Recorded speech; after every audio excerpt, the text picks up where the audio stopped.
The Death of Hawkman, issue 1, written by Mark Andreyko and art by Aaron Lopresti. So, this was not exactly what I was expecting, because it starts off with, and actually we do the thing here where we start off in the future and we cut Uh, back, and here it works.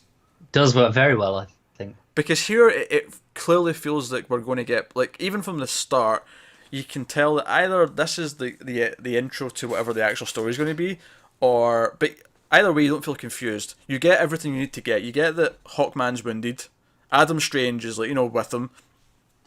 It seems like, oh crap, everything's gone to hell. They're buggered. There's no way they're going to get out of this. Cut back to what, 3 days, whatever it was. Does it say? I can't remember the exact time. Gonna have a flick through and check because I don't remember. I don't think it's that important. What, a period of time before a week, maybe. Yeah. It's just however long it was. It doesn't matter. But this actually is actually more of an Adam Strange book. Not only is he the narrator, the story that we cut back to is all about him. Like, it's him on Earth, and we know that he uses the Zeta beams to get, like, to and from the planet Ran and wherever else in space. And basically, the Zeta beam that's meant to take him doesn't show up, and he Yeah. has to go hunting for Zeta beams in I possible think places. it was extremely smart of them to play, at least this first issue, to play with the Adam Strange stuff. Because typically, people are going to know Hawkman. Even relative newcomers to comics. Mm-hmm. You have, like, he's in Legends tomorrow. You've had Hawkgirl on the Justice League cartoons. So, people get the idea of Hawkman quite easily.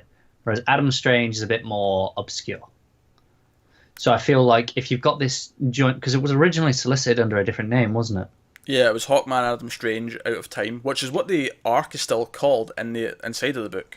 Yeah. So in that sense, I think it makes a lot of sense to go, right, straight away, you probably know Hawkman.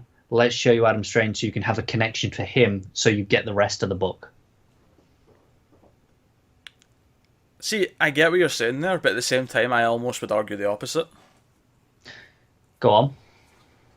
You know Hawkman, so here's to ease you into the book. Here's the one you know, and then we'll shift you onto the new character in issue 2. I get that approach, but I think showing us the new character first is better because then we care about them more going forward. Because people probably already have a reason to care about Hawkman from their past, whereas Adam Strange probably not. So it's like, and you've only got what, 6 issues of this? See, you say 5? that, but I don't feel like most people do actually care about Hawkman.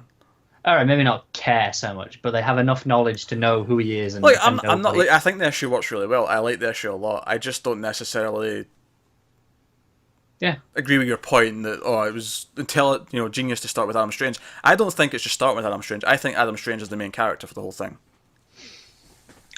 I don't know. I think he will be for a couple of issues. I don't know. I think we're going to swap over.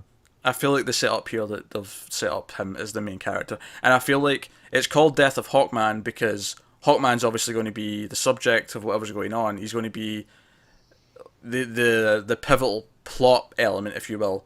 But I feel like Adam Strange will be the protagonist the entire time.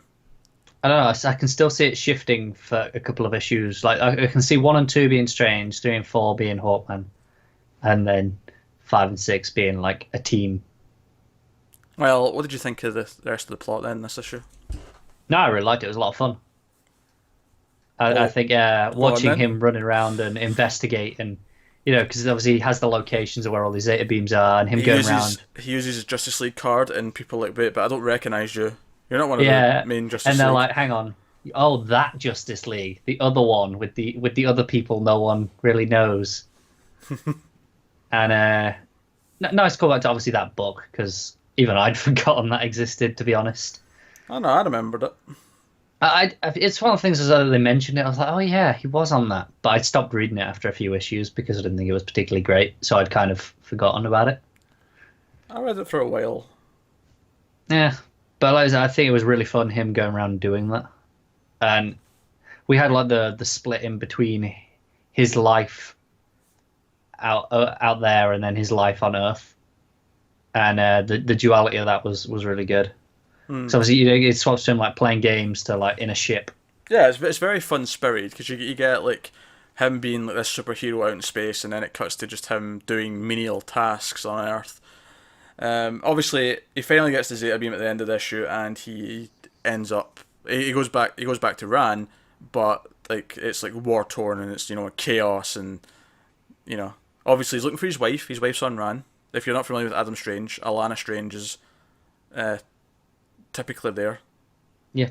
So, no, that was a fun first issue. I probably like Deadman a little bit more, I agree.